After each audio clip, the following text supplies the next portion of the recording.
Hi everyone, it's Susan and Penny from the Purdy Urban Farm, and today we're going to talk to you a little bit about composting. Now Penny, do you understand what composting is? She's pointing to our compost pile. So why is it important to compost, do you think? so we can grow more fruit and vegetables. So we can grow more fruit and vegetables, that's right. And as this compost breaks down, it's going to give us dirt. It's going to turn into dirt. Can you believe that? Yeah, and I learned that in Wild Kratts. And she learned about it on Wild Kratts. Not here though, huh? Yes, you did. Okay, so here we're going to take a look at our pile. And you'll see we have a mix of greens. This is an old broccoli stem. And browns, which is the straw that we mix in with it. And I usually put in a bunch of different things, roots and grass clippings and our compost from inside the kitchen.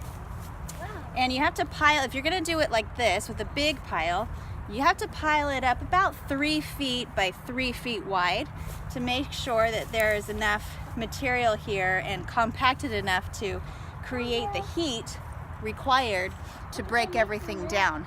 And that's right, and we have our natural mixers here. Our chickens! Hi ladies! Hi, ladies. And I just uncovered it and re-stirred up all of the compost to aerate it. That's another important part, is that you have to make sure there's oxygen. So sometimes it's important to put some sticks in there, and you also, water content is important as well. Now I had the compost in these big trash bins, which has, I don't know if you can see, I've drilled holes in them for aeration, and I would just stand them up, fill them up with my browns and greens, which is usually about, supposed to be more brown than green, so keep that in mind. It's like 70-30, but I don't usually measure it out. And it's worked fine. So just make sure you've got enough browns and greens. But what I would do is I'd fill up these cans and I'd let it sit for about a week, and then I'd turn it out and I'd let the chickens go through it and scratch through it, and they would turn it and aerate it and eat all the little bugs. And I would then use my pitchfork and put it back into these tubs and let it sit for another couple weeks and keep turning it, and eventually it turns into dirt. So this is a great way to have wonderful nutrient dense compost for a fraction of the price of what you would pay in a store, in a nursery lot or something like that. So now Penny, what we have to do is put the tarp back over it so we contain the heat, and it starts to get really, really hot.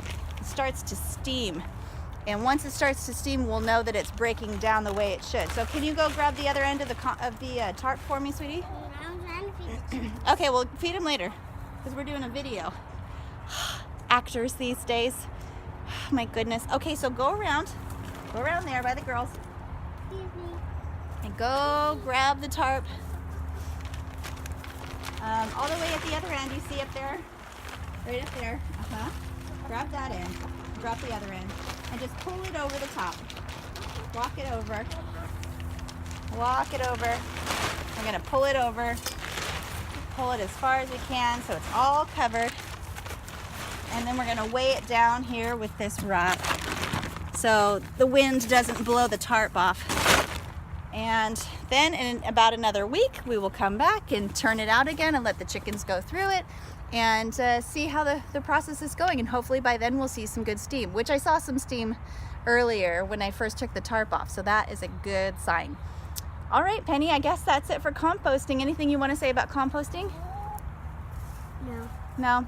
All right, well, that's it from the Purdy Urban Farm, where we learn by doing. And grow by sharing. We'll see you next time. Bye. Bye.